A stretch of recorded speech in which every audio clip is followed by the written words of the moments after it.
So, you've probably clicked on this wondering what could the humble Lotus Elan have in common with the McLaren F1.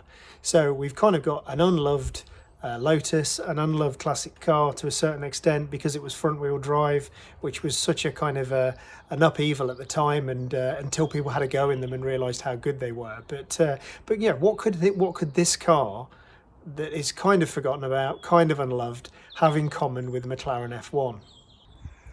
So first on the list that the Lotus Elan and the Lotus Elan S2 has in common with the McLaren F1 is of course that it was designed by Peter Stevens. Now Peter Stevens, very well known designer for the automotive industry, designed the later iterations or redevelopment of the Lotus Esprit, the McLaren F1, some work for Jaguar as well, I think with the XJ or XJR15, and also quite a lot of the revamping of some of the slightly ropey models in the Rover range when they turned them into MGs, and did some pretty good job with the styling and the detailing on those to update them. Not so much the Italian rehash carbon fibre thing that came later, but I can't get it right every time, but really, what a great designer. Created some of the really notable automotive legends, and the McLaren F1 is just up there with the best of them.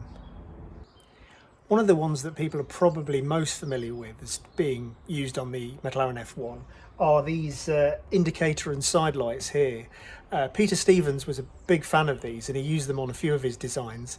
Obviously the Elan, the McLaren F1 and also the Lotus Esprit. So that's a kind of a common part with the McLaren F1. So if anybody's got a McLaren F1 and they want to get in touch and switch indicators, let me have a go. That would be fantastic.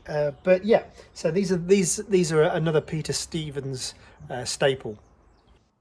The next thing is the key. So this is whether it's a sort of a GM or a sort of OEM type key.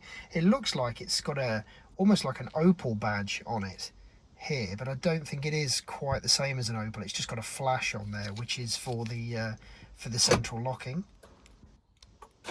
But this is probably the same as an old Corsa key or an Astra possibly, but you can see again in the Jay Leno and Doug DeMiro video that the key is exactly the same as a McLaren F1 key. I'm sure nowadays if you were spending $500,000 to $1 million or 16 million as they are now, you'd probably expect a bit of a better key than this. I certainly would, and companies have got a lot better at creating really nice experiences that started with the kind of crystal key that you get with an Aston Martin for the Power Beauty Soul thing, even though it's a little bit cheesy. But there's all sorts of different ones now. Some of the VW group ones are still a little bit too similar, but they are getting an awful lot better at making these a sort of a nice experience. But anyway, if you have a McLaren F1 from the mid-90s, you're going to have the same key as a Lotus Elan.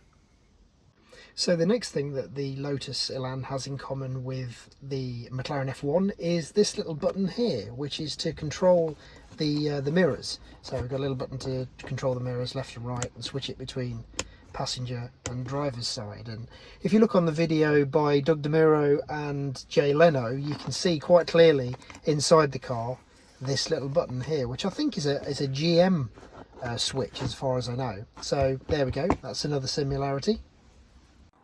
So because Lotus are so good at making a silk purse out of a sale's ear, as we've discovered in previous videos, there's General Motors brakes on the back, they're from sort of Chevys and all sorts of stuff. There's Vauxhall Astra front brakes, there's lots of Vauxhall Carlton switchgear inside. There's the indicators that have been used on various things. Of course, there's the Renault Alpine backlights as well. So there's bound to be probably more hidden bits in here that are shared with the McLaren. Of course, there's a lot more knowledgeable Lotus owners than me out there. So if you know any more than the ones I've highlighted of the indicators, the key, it's designed by Peter Stevens, and also the little switch for changing your mirrors, please let me know in the comments below, and I'll pass that on. But they're the ones I know of anyway, and I found it quite interesting. It's nice to link this fairly humble car to one of the automotive greats. So anyway, thanks very much for watching. I hope you enjoyed this video.